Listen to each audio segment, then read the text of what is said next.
안녕하세요, 라이딩 다이어리입니다.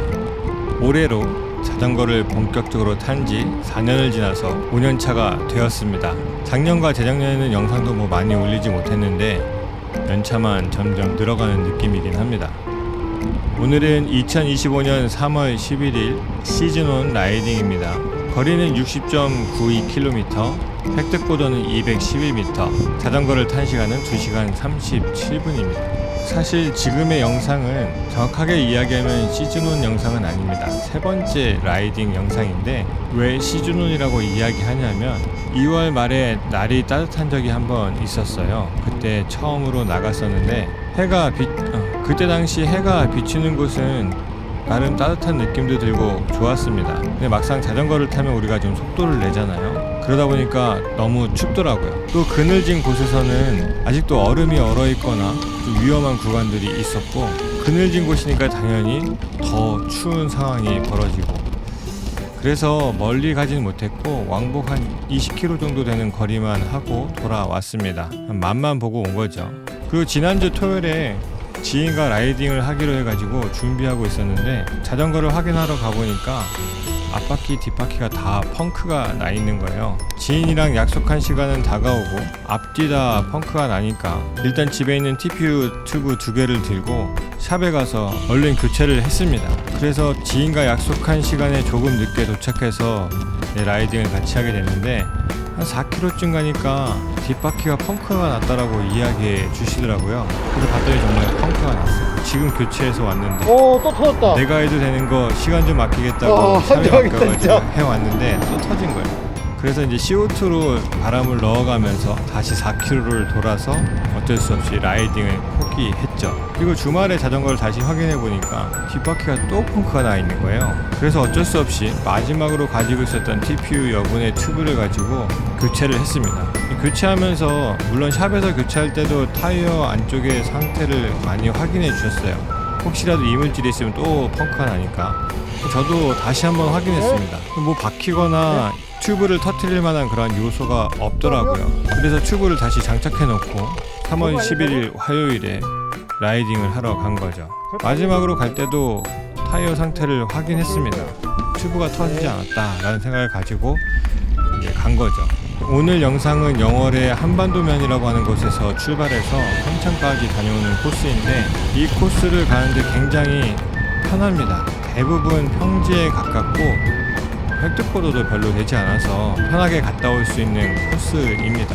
한 20km를 계속 오면서 너무 기분이 좋은 거예요. 속도도 잘 나고 또 재밌게 탈 수 있었고, 겨울 내내 자전거를 타지 못했음에도 불구하고 그래도 생각보다 힘들지 않게 잘 왔었거든요.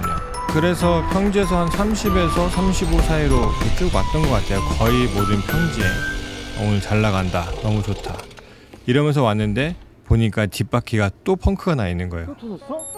너무 당황스럽더라고요. 그래서 어떻게 할까 되게 고민하다가 20km를 왔고 편도 30km짜리 코스니까 10km를 더 가야 되는데 이것도 어쩔 수 없이 CO2로 바람을 넣어가면서 결국 평창까지 들어갔습니다.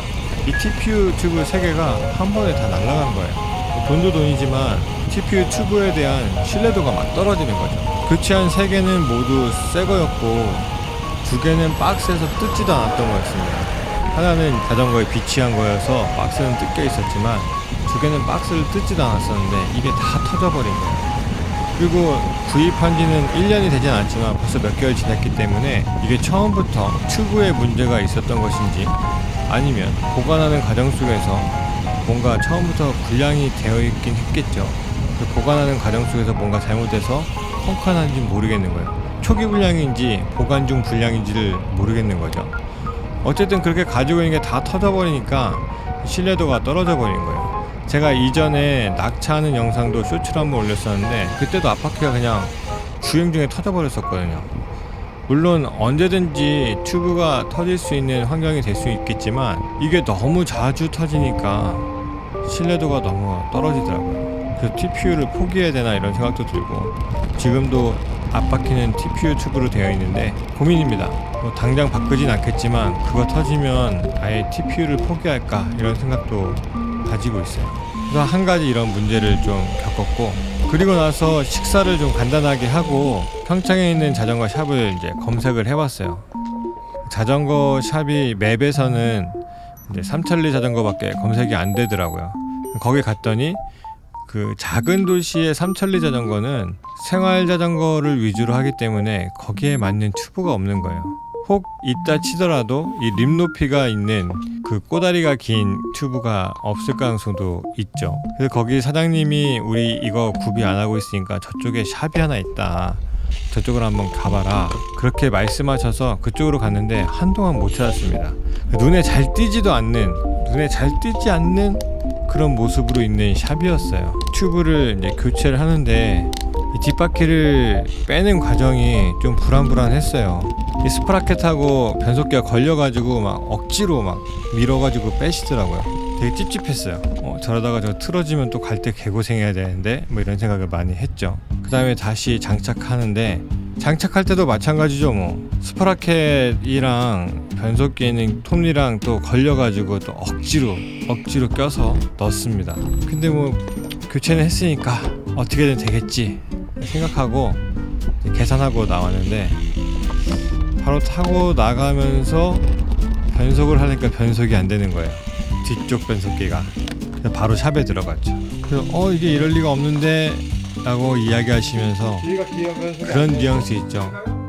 뭔가 잘못된 것 같고 내가 뭔가 건드린 것 같은데 내 책임은 아니야 라고 하는 그런 뉘앙스로 계속 말씀하시더라고요. 좀 답답했어요. 솔직히 그냥 빨리 고쳐줬으면 좋겠고, 왜냐면 저도 시간이 점점 갈수록 해가 아직 그렇게 긴 것도 아니었고 또 넉넉히 잡아서 1시간 반을 더 가야 되는 그러한 상황인데, 거기서 계속 시간 끄는 게 굉장히 마음이 불편했어요. 심지어 이분이 저가형 로드 자전거도 파시는 분인데 로드 자전거 구조 자체를 거의 모르시는 것 같았어요. 뭐 제가 이분을 욕하려고 하는 게 아니라, 사실 여러분들이 지방이나 정말 소도시 시골 같은 데 가게 되면 겪게 될 일이기 때문에 말씀을 드리는 거예요. 그래서 제가 한번 이런 일을 겪은 적이 있었거든요. 작년에 변속기 속선을 교체를 했었는데, 그때 얘기 들어보니까 레버에 변속기 속선 대가리가 걸려야 되는데 그게 빠져나온 상태에서 움직이다가 대가리가 깨져갖고 선을 교체를 했었거든요.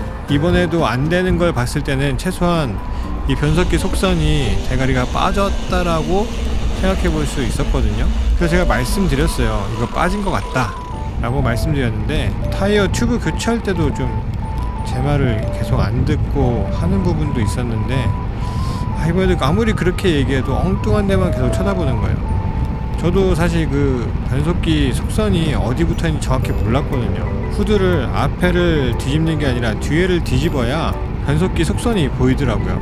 근데 앞에만 계속 레버, 그 브레이크 변속 레버 있는 쪽만 계속 보니까 당연히 뭐 보이는 게 없죠. 그래서 이거 속선이 어디서 보여야 되는데요 그랬더니, 속선이 원래 보이면 안 된다는 거예요. 물론 원칙적으로 맞는 얘기죠. 가려져 있으니까 보이면 안 되는데, 까놨을 때는 보여야 교체를 하든지 뭐 이렇게 확인할 수 있는 방법이 당연히 있죠.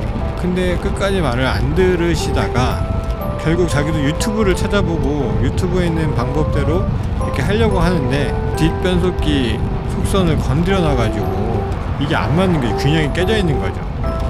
그러니까 거기서 알려준 대로 하려고 해도 안 되고 자꾸 문제 생기고, 결국 제가 이렇게 해야 된다고 이야기하면서 도와드리면서 해가지고 결국 대가리를 집어넣는데, 뒤에 변속기 선을 건드려 놨으니까 또 새로 잡아야 되는 거예요. 그래서 아까 했던데 그대로 놨는데 라고 얘기하지만, 그 변속기 선이 그렇지 않잖아요. 무조건 한번 풀면 다시 세팅을 하는 게 맞는 거지, 내가 정확한 위치에 놨다라고 해서 그게 꼭 맞으리라는 보장이 없잖아요. 약간의 차이로도 변속기가 문제가 생길 수도 있는 거죠. 당연한 거죠. 그런 얘기하면서 좀 시간을 많이 끌었어요. 40분, 50분 끌었던 것 같아요. 지치더라고요. 저도 이번에 변속기 속선이 어디에 연결되는지를 봤으니까 다음에 그런 일 있으면 제가 손볼 수 있을 것 같아요. 어려운 건 아니더라고요. 원리를 알고 그 내용만 알고 있으면 충분히 할 수 있는 그런 내용이에요. 여러분들도 한번 나중에 찾아보시기 바래요. 어쨌든 그러한 일이 있고, 그 사장님 마지막 말이 정말 가관이었는데 미안하다, 아유 이렇게라도 됐으니 다행이다 뭐 이런 얘기를 하는 게 아니라 나중에 큰 샵 한번 가봐요 이러더라고요. 그러면서 끝까지 왜 그런지 모르겠다, 솔직히 열받잖아요. 그래서 계속 말씀드렸죠. 아까 사장님이 바퀴를 빼고 끼는 과정에서 뒷변속기를 무리하게 당기셨다, 그래서 앞에 있는 선이 뚫려 나온 것 같다, 그럴 리가 없다는 거예요. 그냥 답답하고 말았어요. 그래서 어쨌든 모든 걸 수리하고 이제 나와서 다시 돌아갑니다. 가면서도 사실 마음이 굉장히 불안했어요. 또 펑크나면 어떡하지? 변속에 문제가 생기면 어떡하지? 별의별 생각이 다 들면서 가니까 재밌고 즐겁게 해야 되는 라이딩이 불편하긴 했었어요. 그래도 다행인 거는 그래도 좀 달리다 보니까 그런 마음들이 풀어지고 다시 자전거 타는 재미가 무엇인지를 그 온몸으로 느낄 때, 너무 감성적으로 말씀을 드리는지 모르겠지만 오래간만에 다시 이 자전거를 타고 달리면서 바람도 맞고, 또 저는 항상 요즘에 그런 생각을 많이 하거든요. 제가 올해 43인데 40이 넘어가니까 내가 작년보다 더 잘 타야지 라는 생각보다는 내가 작년만큼 탈 수 있을까라고 하는 부정적인 생각이 항상 들었거든요. 나이가 들어가니까 어쩔 수 없는 것 같아요. 항상 그런 게 마음의 불편함으로 있었는데 이번에 60km 타면서 충분히 괜찮다. 제가 지난 설날 연휴 때 코로나와 장염이 함께 와가지고 6일인가를 병원에 입원했어요. 밥 한 끼도 못 먹었었거든요. 밥을 안 주더라고요. 장염이 안 끝나니까. 식사를 계속 못하면서 온몸에 정말 그나마 있는 근육이 자전거 타서 좀 남아있던 허벅지였는데 그것까지 싹 빠져나가는 느낌을 들면서 올해 정말 자전거를 좀 작년만큼 탈 수 있을까? 이런 생각이 많이 들었었는데 60km 타면서 충분히 작년만큼은 탈 수 있겠구나 라는 생각이 들어서 그게 굉장히 사실 기분이 좋았습니다. 여러분들도 아마 겨울 내내 자전거를 타지 못하신 분들은 또 그런 걱정을 많이 하실 거예요. 초기화 되는 거. 젊으신 분들은 그냥 초기화해서 다시 시작하는 게 좀 힘들고 두려울 수 있겠지만 나이가 저같이 있으신 분들은 작년만큼 할 수 있을까? 항상 이런 생각이 드실 것 같은데 할 수 있겠다. 아직은 괜찮다. 해볼만 하다 라는 생각을 많이 했습니다. 또 저희 동호회에서 이번에 환갑을 맞으신 분이 있어요. 누가 봤을 때 겉모습은 절대 환갑의 모습이 아닌데 올해 환갑이시더라고요. 우리 동호회 중에서 가장 잘 타는 건 저고 제가 제일 젊기도 하고 제일 마일리지가 많으니까 그래서 제가 제일 잘 타는 거고, 그 다음에 그 환갑 되시는 분이 그 다음으로 잘 타요. 그분은 마일리지도 다른 분에 비해서 짧고 나이도 있으신데 평소에 운동을 좋아하시고 운동을 지금까지 그래도 웬만한 사람들이랑 축구를 하실 정도로 충분히 되시는 분이어서 기본기가 되신 분이죠. 그런 것도 있긴 하지만 그분이 두 번째로 잘 타십니다. 그래서 우리가 나이를 먹어갈수록 걱정하기보다는 계속 도전해서, 정말 옛날 같진 않겠죠, 말 그대로 옛날 같진 않겠지만 그래도 우리 나이 때 다른 사람보다는 좀 더 건강하고 나은 삶을 우리 자전거를 타면서 누리셨으면 좋겠습니다. 2025년도 이렇게 어설프게 시작하고 또 얼마나 영상을 여러분들에게 또 드릴 수 있을지 모르겠지만 또 이렇게 저렇게 함께 하면 이렇게 저렇게 또 재밌게 지나가지 않을까 생각을 합니다. 앞으로 기대해달라는 얘기는 더 이상 못하겠고요. 그거보다 함께 그냥 삶을 좀 나누고 그냥 있었던 일도 같이 인생사도 나눌 수 있는 그런 채널이 됐으면 좋겠다라는 생각을 합니다. 자전거를 4개로요. 오늘도 여기까지 함께 해주셔서 감사합니다. 다음에 또 영상으로 찾아뵙겠습니다. 고맙습니다.